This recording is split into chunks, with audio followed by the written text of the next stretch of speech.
Pessoal, esse é o Jorge, um mago negro feiticeiro de alto grau, ok?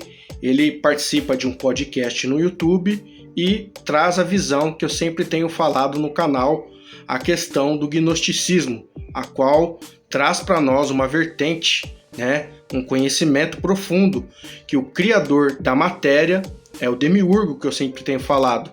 Então, é interessante a gente abordar, entender e compreender que até vertentes diferentes têm trazido esse entendimento.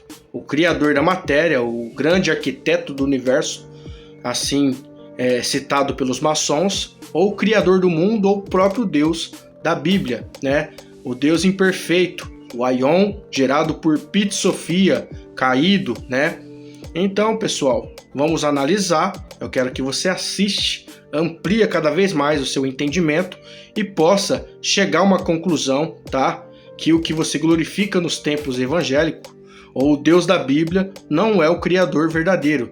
Ele quer ser adorado, ele quer ser louvável, Ele exige o seu glória, enfim, ele exige obediência, mas a sua operação, através de milagres ou outras coisas, não se encaixa à altura do estado crístico, da energia crística. Então vamos analisar a fala do Jorge, Eu quero que você assista, deixa seus comentários construtivos. Se for necessário, no final do vídeo, eu teço mais alguns comentários. Então preste atenção e vamos analisar com atenção. Vamos falar sobre a gnose e sobre o demiurgo. Nós, lucerianos, acreditamos que o criador desse lugar que nós estamos não é um ser muito saudável. Nós temos até uma interpretação peculiar daquela frase cristã, bíblica, que diz assim: o mundo jaz no maligno. Se o mundo jaz no maligno, vamos tirar o verborragia disso tudo? Está dizendo o quê? Que o mundo está nas mãos do maligno. É isso que essa frase quer dizer. Como que o mundo está nas mãos dos malignos? Não devia estar na mão de Deus? Do Deus dele? Não. Ele está lá na Bíblia, o mundo jaz do maligno. O mundo está na mão do maligno. Então o ser que domina este lugar é o maligno. A história dos evangelhos lá, o diabo lá, Satanás, que não tinha nem diabo, né? Era Satanás, aparece pra ele, fala assim: me adora, eu te dou todos os reinos da terra. Respondeu pra ele: você é mentiroso, rapaz? Tu não manda nem na tua casa, tu vai querer me dar os reinos da terra. Tudo não foi isso. Por que ele não rechaçou ele dizendo: você não tem poder pra isso? E não foi essa história. Ele ofereceu todos os reinos da terra. Então o mundo, na nossa concepção, na concepção luciferiana, ele foi criado por um ser maligno que era chamado pelos gregos de demiurgo. Na verdade, é chamado pelos gnósticos de demiurgo, que é um termo grego. Detalhe: o lucerianismo não criou a gnose. A gnose existe há muito tempo, antes do lucerianismo.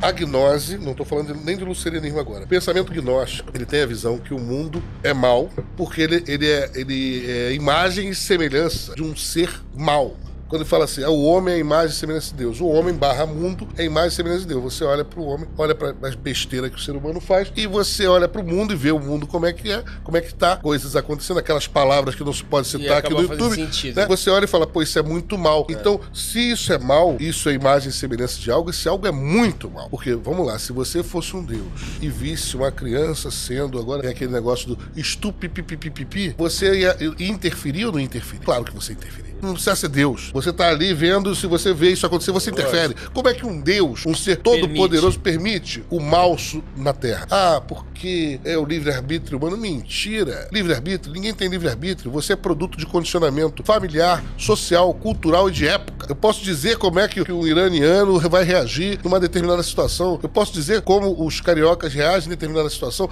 que são frutos de uma família, de uma cultura, de uma sociedade, de uma época. Há coisas hoje em dia que fossem feitas há 50 anos atrás, que eram consideradas crimes. E há coisas que são feitas hoje que daqui a 50 anos serão consideradas crimes. Ou então coisas que hoje não são consideradas crimes, não serão. Então, resultado, você é fruto disso aí. Cadê teu livre-arbítrio de verdade? Você tem livre-arbítrio, 20 a 10% de livre-arbítrio. O resto são automatismos. Mas essas religiões te imputam ou te dão um livre-arbítrio para te responsabilizar. Porque se você é livre para decidir, você pode ser responsabilizado. Mas se eu te disser que 80% do que você faz, você não é livre. Você é fruto de uma educação. Se você nasceu numa favela, numa palafita, foi educado numa palafita com a mãe que vivia se prostituindo, com um pai marginal, Cara, me diga, você vai... Há exceções, mas são raras. O livre-arbítrio é uma questão questionável, tá? Então esse ser que nos dá esse suposto livre-arbítrio, criou este lugar, era chamado pelos gnósticos de demiurgo, ou artesão, ou arquiteto. Ele criou esse cosmos, esse lugar. E ele criou um negócio legal, até assim, o design é muito bonito. Árvores, montanhas, nuvens, lagos, rios, lindo. Só que a jogabilidade, o funcionamento do bagulho, o jogo desse game é muito ruim, cheio de limitações. Pô, nós apodrecemos, cara. Então por que tem que ser assim? Por que há plantas que se alimentam de energia solar e de sais minerais, há essa possibilidade para os seres se nutrirem?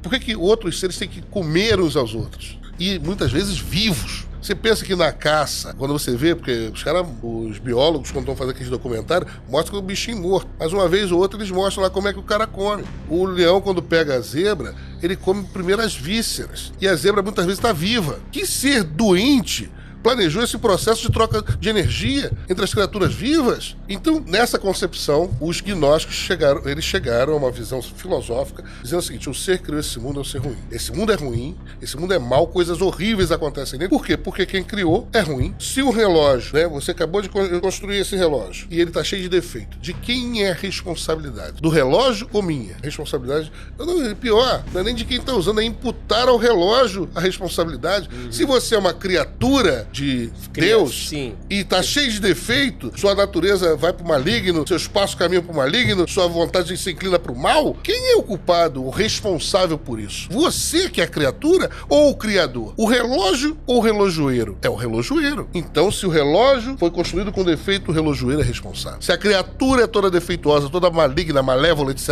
a responsabilidade é do criador. Mas ele dizer que ele é um ser bom, considerando que poderia criar seres que se alimentassem de energia, poderia impedir certos crimes. Tourada, por exemplo, a tourada, né? O cara brincando de ficar enfiando espeto num bicho vivo, pra todo mundo gritar, olha, olha. Aí o ser humano não para.